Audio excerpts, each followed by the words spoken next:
किसी परिवार के उजड़ने के बाद कोई सगा नहीं होता, और ये जिस पर बीतती है वही जानता है।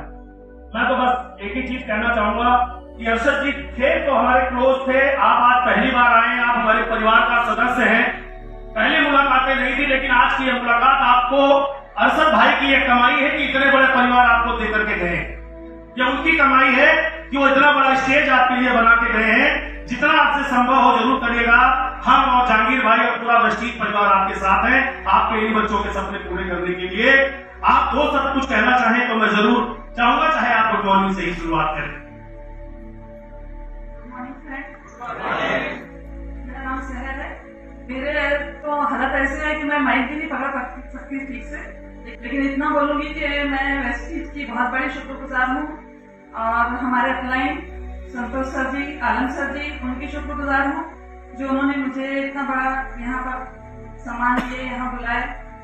ये मैं खुद अपने हस्बैंड से बोलती थी कि आप कुछ ढंग का करो, ये क्या कर रहे हैं, इतना आप भागा दौड़ी करते हो, इतनी मेहनत करते हो, क्या आ रहा है? बच्चों का फ्यूचर का सोचो, कुछ बच्चों के लिए कुछ रखो, बैंक बैलेंस होना चाहिए आगे के लिए।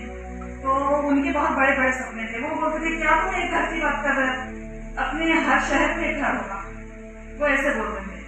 लेकिन जिंदगी ने ज्यादा टाइम नहीं दिया उनको, और अभी 8 महीने पहले उनकी डेथ हुई यही वेस्टीज में। वेस्टीज के लिए वो आए थे यहाँ।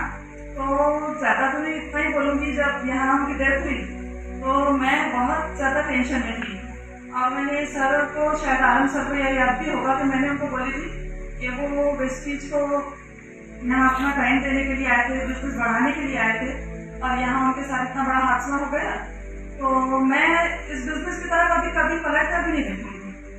तो मेरे को सर ने बोले थे कि अभी आप जाइए घर यहाँ से, इसके बारे में हम लोग बाद में बात करेंगे, अभी आप परेशान हो, टेंशन में हो।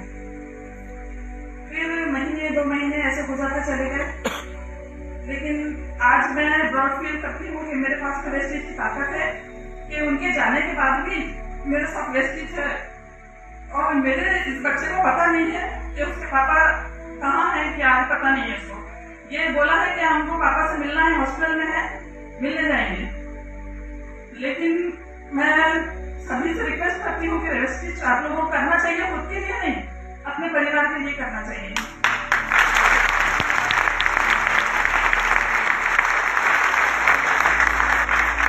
दोस्तों, जो इस दुनिया में आया है उसका जाना तय है, ये तो मानते हो आप। बस अपने रहते हुए अपने ऊपर भरोसा रखना, और जीव कंधों की जिम्मेदारी आपके ऊपर है। वेस्टीज एक ऐसा नेक, पाक, ईमानदार बिजनेस है, इसे ईमानदारी से अगर आप करोगे तो ना ही केवल पैसा देगा, मान, सम्मान, इज्जत, और आपके जीवन में ही इतना बड़ा परिवार देगा। हाँ जी सर, वैसे तो हम लोग औरतें ज्यादातर गर्व करती हैं कि हम माँ हैं, हम घर चला रही हैं, हम बहुत कुछ कर रही हैं अपने परिवार के लिए। लेकिन उनके जाने के बाद मेरे को रियलाइज हुआ कि औरतें कुछ भी नहीं है। हाँ, जो कुछ भी है, आदमी है, वो सब कुछ है, वो है तो हम हैं। लेकिन उनके जाने के बाद फिर ये रियलाइज हुआ कि वो उनके जाने के बाद भी मैं अपने बच्चों के लिए जो कर रही हूँ, मैं माँ भी बन गई हूँ, बाप भी बन गई हूँ, और बाप मुझे बनाया है वेस्टीज ने। अब वेस्टीज की ताकत है, ट्रांसफर हो रहा है, तो मैं अपने बच्चों के लिए बाप बनी हूँ। और अगर मेरे पास पैसा नहीं होता तो मैं बाप बनने की कुछ भी नहीं कर पाती बच्चों के लिए। आज पैसा है तो मैं अपने बच्चों के लिए सब कुछ कर रही हूँ जो उनका बाप कर सकता है।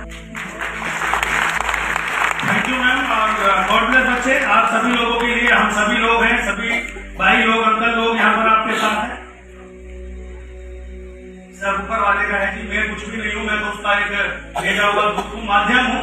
अगर मैं कहीं तो कोई बड़े और पद पर कहीं और होता तो शायद किसी एक की जिंदगी को भी नहीं टच करता। बार बार कहता हूँ ऊपर वाले का शुक्रगुजार है कि उसने मुझे वेस्टीज दिया, और उसकी सद्बुद्धि दी कि मेरे समझ में आया, जो आज इतने सारे लोगों की जिंदगी को टच कर पा रहा हूँ। और जब तक ये सांस है इस देश में, बार बार मैं कहता हूँ, मेरी वीडियो में आप सुनोगे, जहाँ भारत सरकार की बिजली नहीं पहुंची, 2025 में संतोष यादव 1 लाख का आदमी उस गाँव तक पहुंचाएगा।